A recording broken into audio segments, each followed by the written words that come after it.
Bueno, mi nombre es Calo Carratalá y soy pintor, ¿no?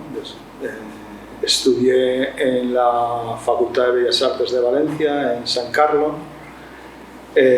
Hice la especialidad de pintura.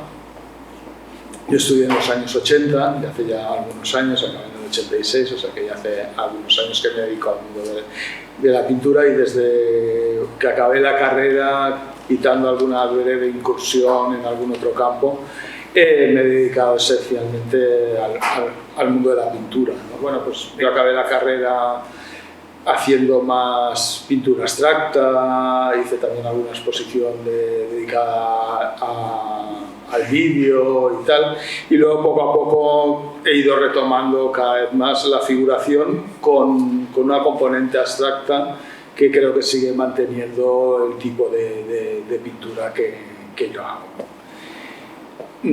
La pintura, como la enfoco desde hace ya bastantes años, unos 20 años, ahora estamos preparando un cuaderno de viajes que recorre pues esta forma de enfocar la pintura. O sea, digamos que tú haces un viaje y luego lo que haces es contar ese viaje, contar esa experiencia, ¿no?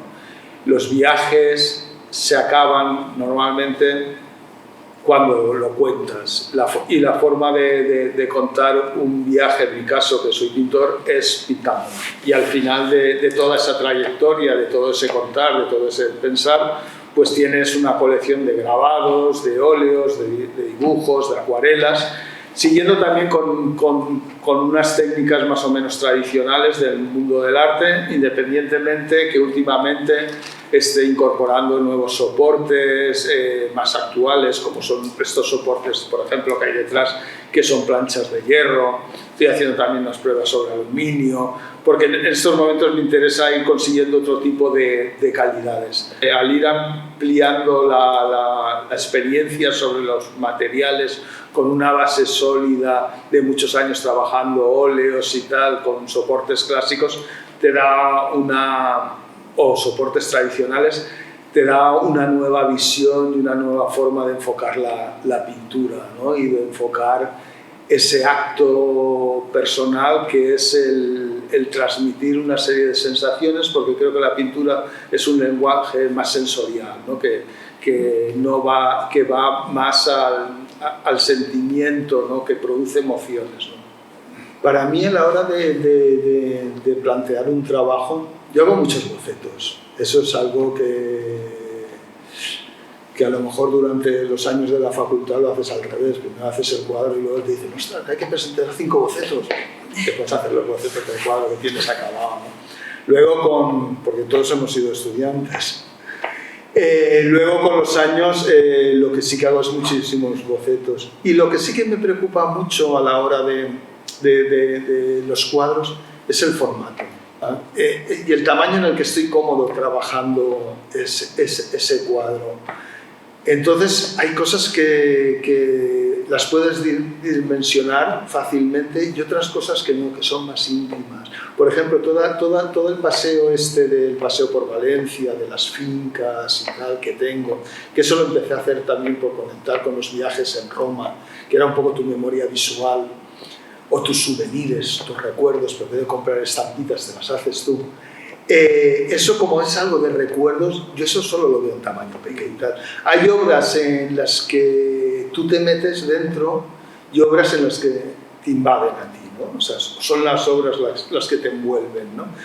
Y luego cada tema, por ejemplo, esto de las marinas que estoy haciendo ahora también últimamente, de Tanzania, también me cuesta mucho encontrar el formato que quiero trabajar. También me estudio mucho lo que es los colores que quiero utilizar, la gama. Yo suelo trabajar por gamas, o por estas, por ejemplo, que tenemos detrás son una gama en verdes, hay otras gamas en blanco, hay otras gamas en azules. O sea, suelo trabajar mucho por gamas. Y a mí el planteamiento de estudiar la gama, el color, o sea, la gama, el tamaño, tal, es algo que sí que me lo planteo mucho. Para el tema de la pintura en directo, que a veces sí que tengo más colores, también me gusta mucho, Marta lo sabe, el tamaño pequeño. O sea, salir al campo con un tamaño pequeño a mí me gusta. hacer bocetos con tamaño pequeño me gusta, o sea, me siento que puedo hacer gran cantidad o una cantidad significativas de estudios en poco tiempo. Con lo cual, sobre un mismo tema, acabo teniendo distintos puntos de vista. Incluso puedo volver 2 o 3 días después y volver a estudiar el mismo tema con un tamaño pequeño, y eso me va dando variaciones sobre esa visión que luego elaboro en el estudio. Y esa es la técnica que a mí me funciona. A otros igual le funcionan otras, ¿no? Yo es que no hago otra cosa, no digo todo el día a pintar, o sea, estoy todo el día aquí.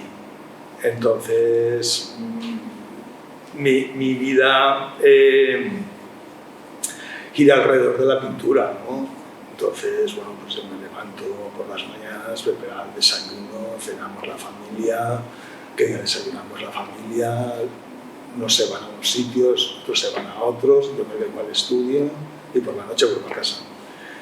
O sea, que es, no sé si Picasso, alguien sí también tenía una frase así famosa, que la vida del pintor es muy fácil, te levantas por la mañana, te pones a pintar y por la noche a dormir, y al día siguiente igual, ¿no? Y es un poco así, Luego tiene temporaditas que estás más atareado montando cosas, que trabajas más con gente, otras temporadas que son más solitarias, más de estudio, porque son más de preparación, pero digamos que la vida gira alrededor del estudio. Cada época vas cambiando y te vas acoplando, ¿no? O sea, desde luego la primera beca te la dan tus padres. O sea, eso es impepinable, ¿no? Porque si no tienes ahí el soporte familiar un poco al principio es muy difícil, ¿no? O sea, es muy difícil el decir estar ahí, ¿no? Y luego, bueno, te tienes que ir acoplando al mercado. Yo a veces, y luego con los años de ir trabajando pasan cosas muy curiosas, que a veces lo he comentado con compañeros, que cuando tú empiezas a trabajar, cuando acabas con 20 y tantos, con los primeros 30, tus galeristas son gente que tienes 50 y pico, 60 y pico, son mayores y tal. Y cuando tú empiezas a tener 40 y pico, 50, claro, estos galeristas con los que empezaste a trabajar, o estas personas con las que empezaste a trabajar, incluso los clientes que te empezaron a comprar, empiezan a desaparecer por ley natural, ¿no? Y entonces, de repente te empiezas a trabajar con galeristas que son más jóvenes que tú, clientes que son más jóvenes que tú. Por eso te digo que se va fraguando completamente. En mi caso, ¿no? Supongo que habrán otros casos, también hay galeristas que tienen mi edad o incluso más. Es un continuo el ir viendo en cada momento cómo te puedes ir situando, ¿no? Cómo te puedes ir situando, porque no es que no hay una clave, es decir, lo ideal es hacer esto y así funciona.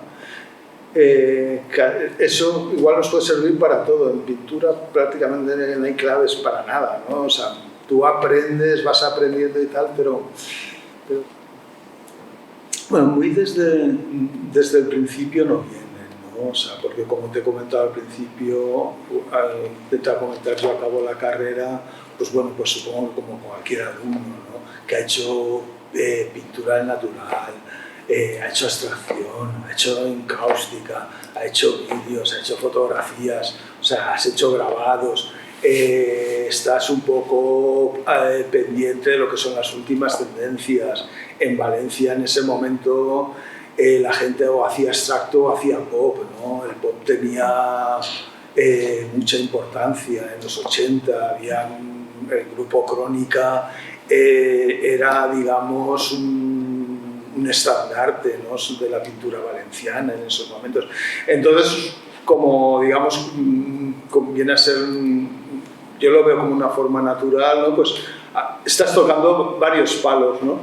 Y intuitivamente, digamos, vuelves a salir. A mí siempre me ha gustado pintar del natural y tal.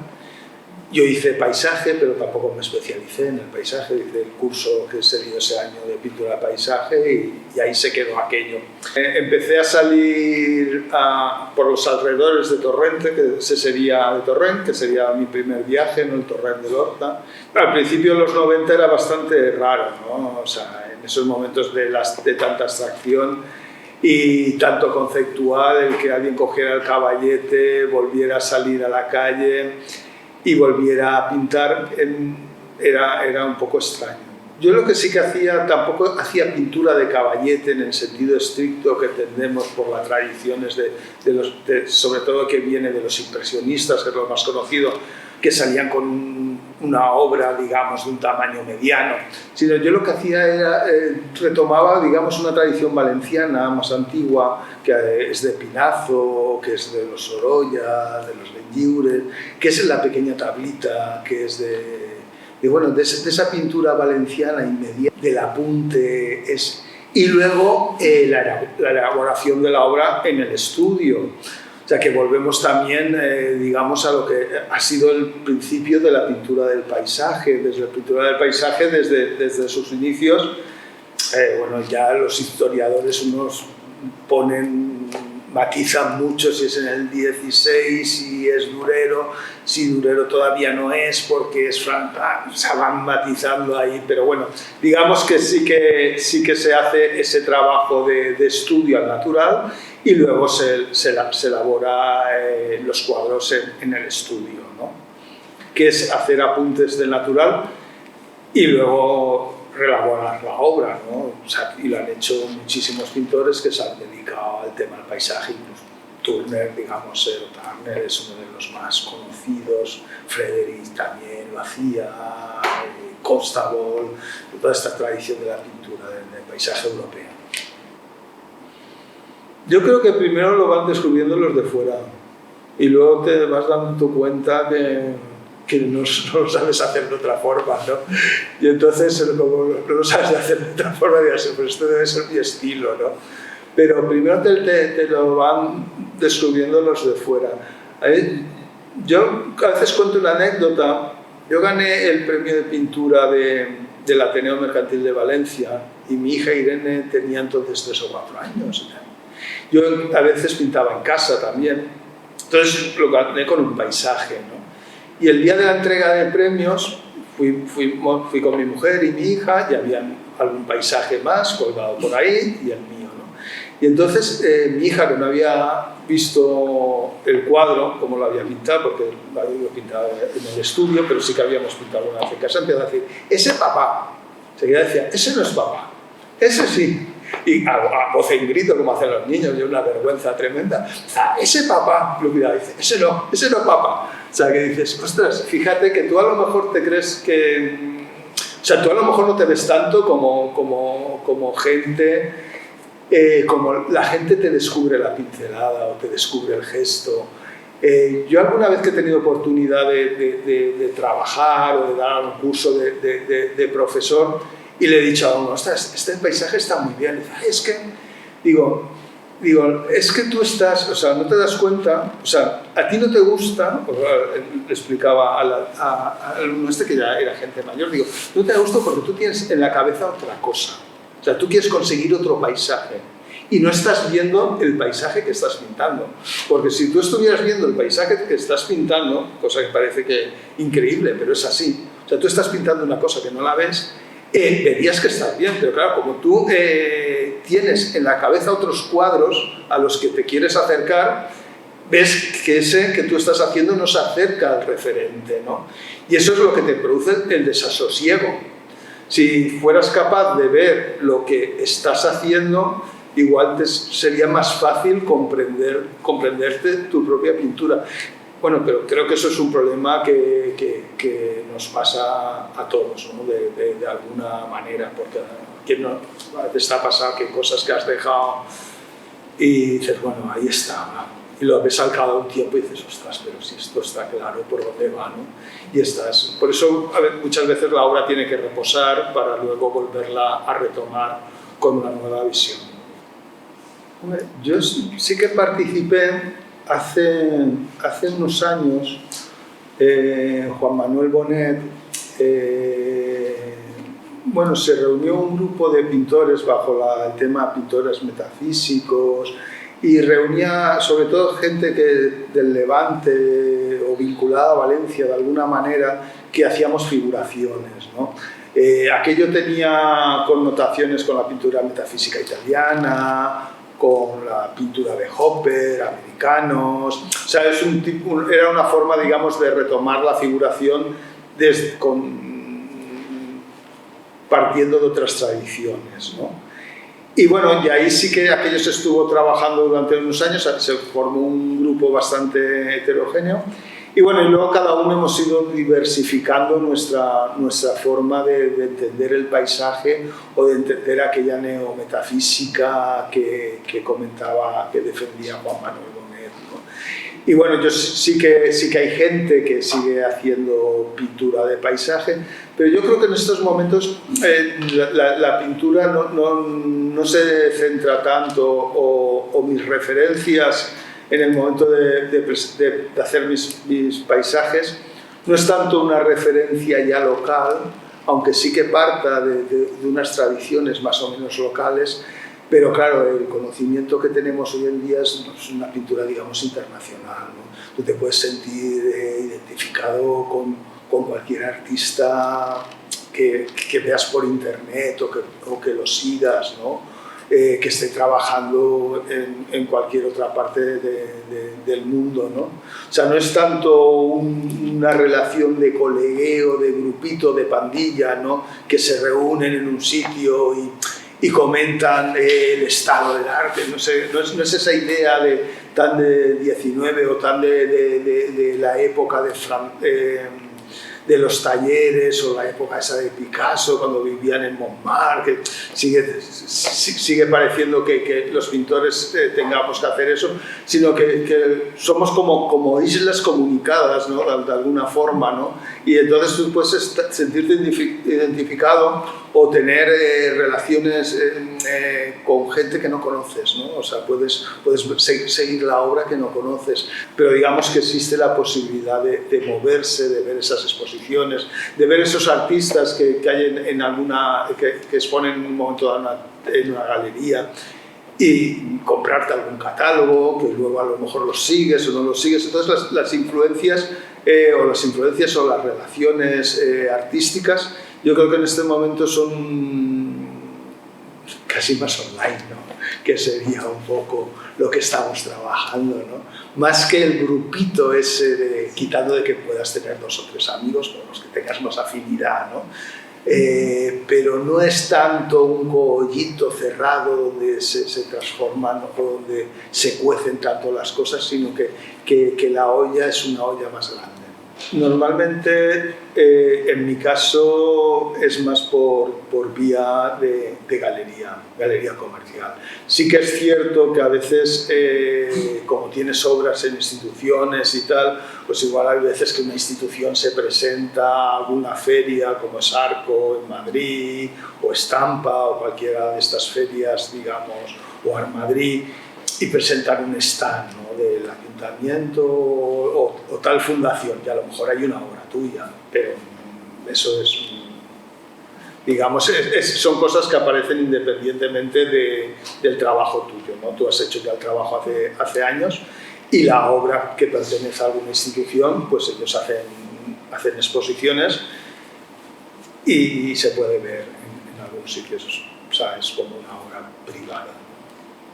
Bueno, en mi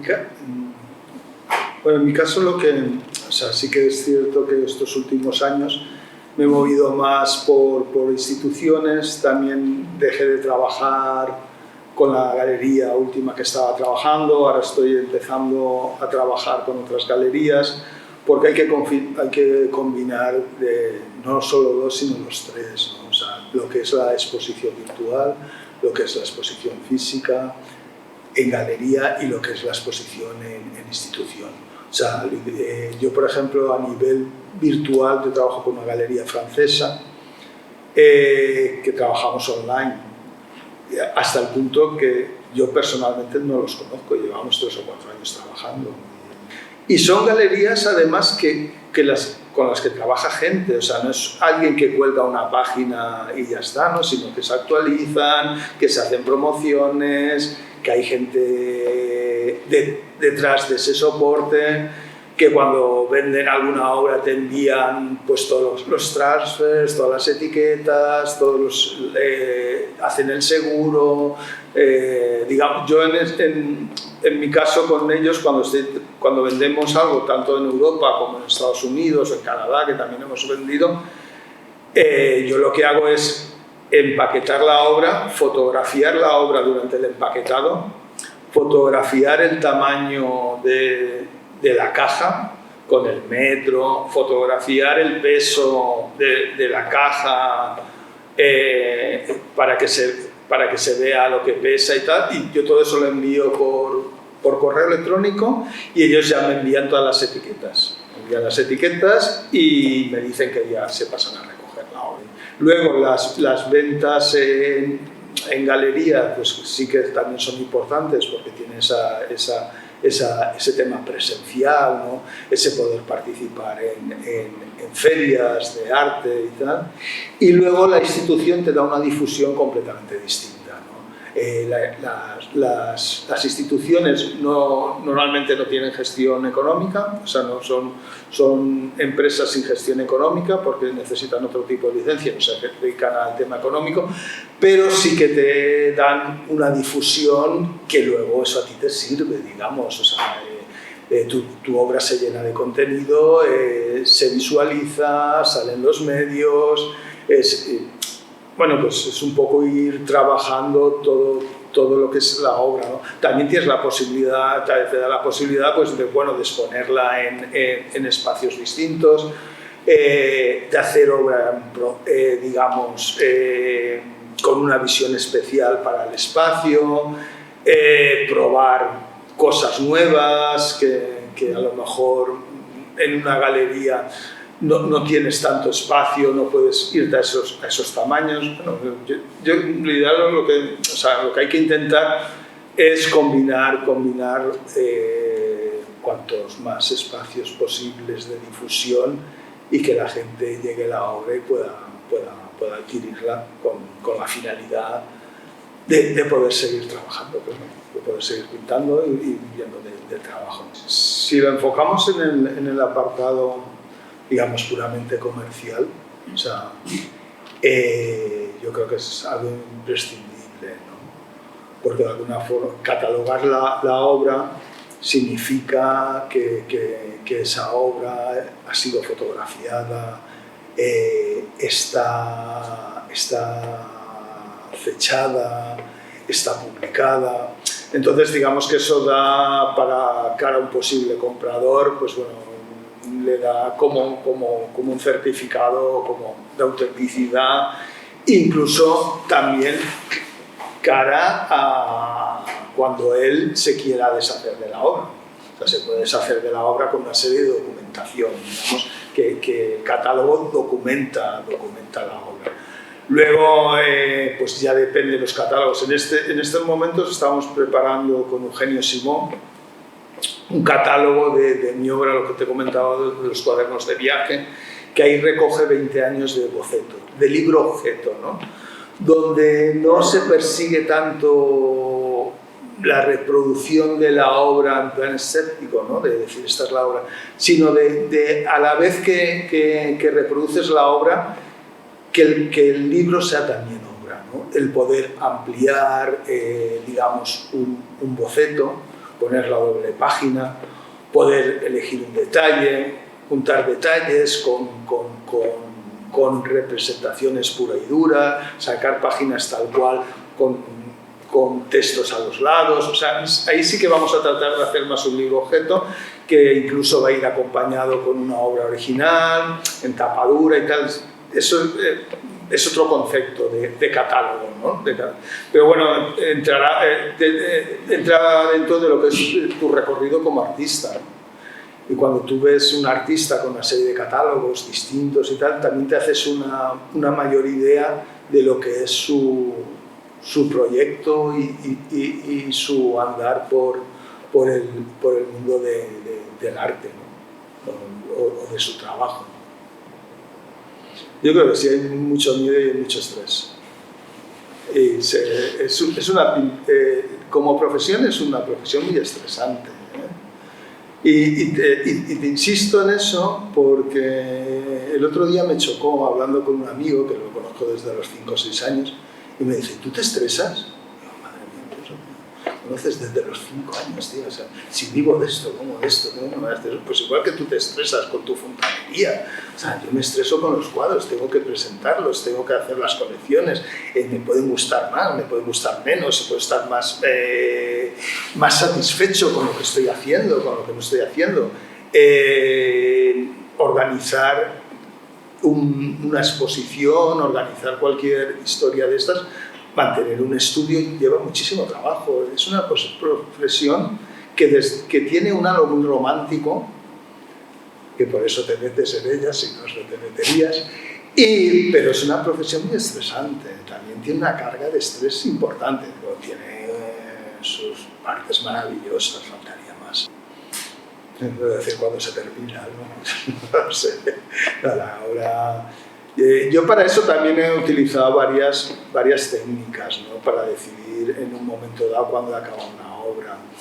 Una vez también comentándolo con Enrique Gómez Acebo, que era un galerista que tenía yo en Madrid, preguntó algo así, digo, mira, yo cuando empiezo a pintar y veo que le doy una pincelada y aquello me gusta menos, le doy otra, me gusta menos, empiezo a tirar hacia atrás y digo, ya está, ¿no? O sea, cuando veo que el cuadro ya no sigues trabajando y ya no te gusta más, sino lo contrario, que dices, esto ya va hacia atrás, esto va hacia menos, ¿no? Es que la obra ya está acabada, ya no quiere que sigas trabajándola, ¿no? O sea, ya no necesita, aquello ya no necesita más. Sí que hay momentos que ves que estás disfrutando, ¿no? Incluso tienes cuadros que a veces digamos que están acabados y los quieres tener más tiempo porque estás disfrutando y estás pintando y tal, y es agradable seguir pintando. Pero cuando ves que aquello ya se carga o que lo que añades no aporta nada, sino más bien lo contrario, esa es una técnica para decidir, o es una actitud, más que una técnica, es una actitud para decidir que en esos momentos esa pieza la tienes que dar por finalizada. Y eso que a mí me gusta retocar y retomar, yo tengo cuadros que los retomo muchos años después, o sea, tengo cuadros que a lo mejor incluso se han expuesto, pero han vuelto al estudio y los he vuelto a pintar, se han vuelto a exponer, se han fotografiado, han vuelto al estudio, los he vuelto a pintar. Pero eso, digamos, sería otro nexo de unión con la obra que tú tienes, que es el ir probando cosas. Hay cuadros que duran muchísimo tiempo, ¿no? Que a lo mejor alguno acaba incluso en la papelera, luego dicen, este ya va a la papelera directamente, lo rompo. Pero toda esa acumulación de ideas, de sensaciones, de horas pasadas sobre la superficie esa en blanco, viendo cómo, o sobre el cuadro, viendo cómo va moviéndose, te sirve para cuando te pones la tela de nuevo otra vez o el siguiente cuadro, elaborarlo de forma mucho más directa porque, digamos, tienes el cuadro aprendido, ¿no? Cuando trabajaba, te comentaba que me cuesta elegir los temas, las gamas, los colores, tal. De alguna forma vas aprendiendo, cada cuadro lo aprendes a hacer. O sea, no es que sepas pintar y todo lo pintes igual, sino que cada colección la intentas aprender. Ahí eso iría en contradicción con el estilo, que tú piensas que lo haces cada vez diferente y los demás dicen, has acabado haciendo lo mismo. Pero tú estás convencido de que esta vez sí que te ha salido bien y además te ha salido distinto. Yo creo que sí. Yo, por supuesto.